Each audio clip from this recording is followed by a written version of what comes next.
Hello everyone, my name is Saurabh Gupta. आज हम लोग हिंदी व्याकरण में वचन पढ़ने वाले हैं, जिसके बारे में जानेंगे। आज हम कुछ टॉपिक भी लिख के लाए हैं।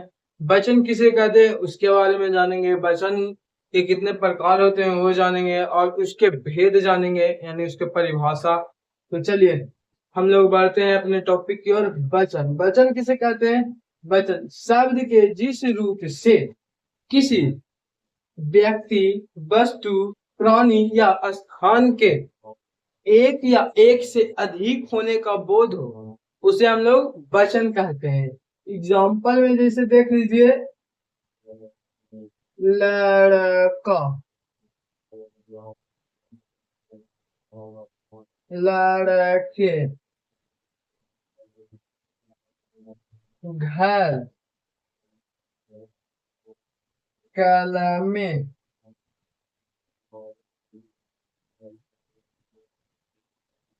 किताब। इसी प्रकार बहुत सारा एग्जाम्पल हो जाएगा।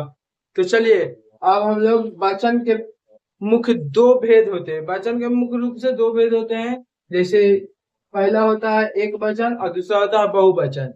यही दो मुख्य रूप से भेद होता है। तो पहला हम लोग लिखेंगे एक वचन। एक वचन किसे कहते हैं? तो लिखेंगे एक वचन। एक वचन के बारे में हम लोग जानेंगे। तो शब्द के जिस रूप से किसी एक व्यक्ति, प्राणी, वस्तु या स्थान का बोध हो, उसे हम लोग एक वचन कहते हैं। एग्जाम जैसे हम लोग लिखेंगे इसी को, शब्द के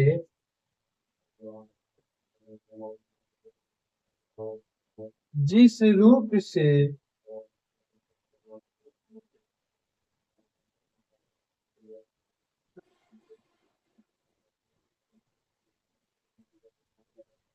एक व्यक्ति,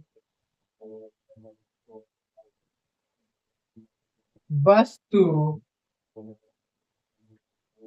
प्राणी या स्थान का बोध हो, उसे एक वचन कहते हैं। एग्जाम्पल में एक वचन को देख लीजिए, लड़का, लड़की, कलम, किताब, पेन, कुर्सी, टेबल। बहुत सारा इस प्रकार एग्जाम्पल हो जाता है। जैसे देख लीजिए, एग्जाम्पल में लिख देते हैं लड़का, लड़की, कुत्ता, बिल्ली, शेर,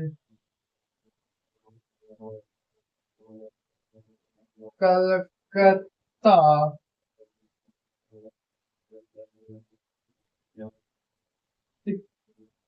इत्यादि। बहुत सारा होता है एक वचन। अब बहुवचन को लिखेंगे, परिभाषित करेंगे। तो बहुवचन देख के डाइस देंगे। बहुवचन में देखेंगे ना, जिस शब्द के जिस रूप से एक से अधिक व्यक्ति, प्राणी, वस्तु, स्थान का बोध हो, उसे हम लोग बहुवचन कहते हैं। जैसे बहुवचन के एग्जाम्पल में देख लेंगे तो लड़के, नदियां, जंतुओं, पेड़ पौधों, कलमें, किताबों, कुर्सियां। बहुत सारा इस प्रकार होता है। तो लिखते हैं हम लोग शब्द के जिस रूप से एक से अधिक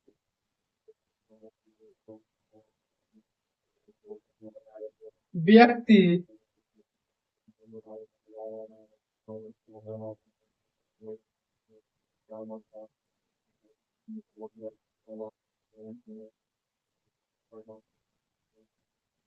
व्यक्तियों, वस्तुएं,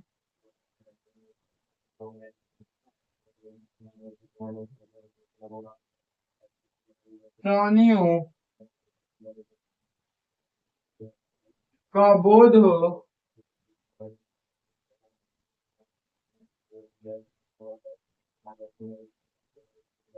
उसे हम बहुवचन कहते हैं।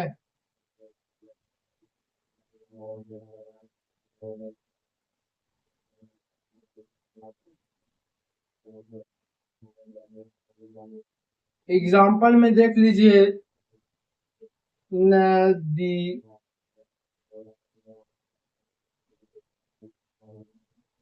या कल में, लड़कों,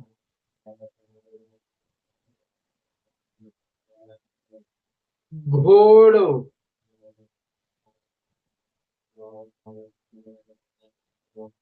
घोड़े, बच्चे, ये सब हो जाता है बहुवचन में। इस प्रकार बहुत सारा हो जाएगा। तो चलिए, आज हम लोग वचन को बहुत बेहतरीन तरह से खत्म कर दिए। तो हम लोग इस क्लास को यहीं पे एंड करते हैं। फिर मिलते हैं हम लोग अगले क्लास में, बहुत बेहतरीन तरह से पढ़ेंगे अगले चैप्टर को। अगले हिंदी व्याकरण में बहुत बेहतरीन तरह से खत्म करेंगे। चलिए, तो इस क्लास को यहीं पर अंत करते हैं।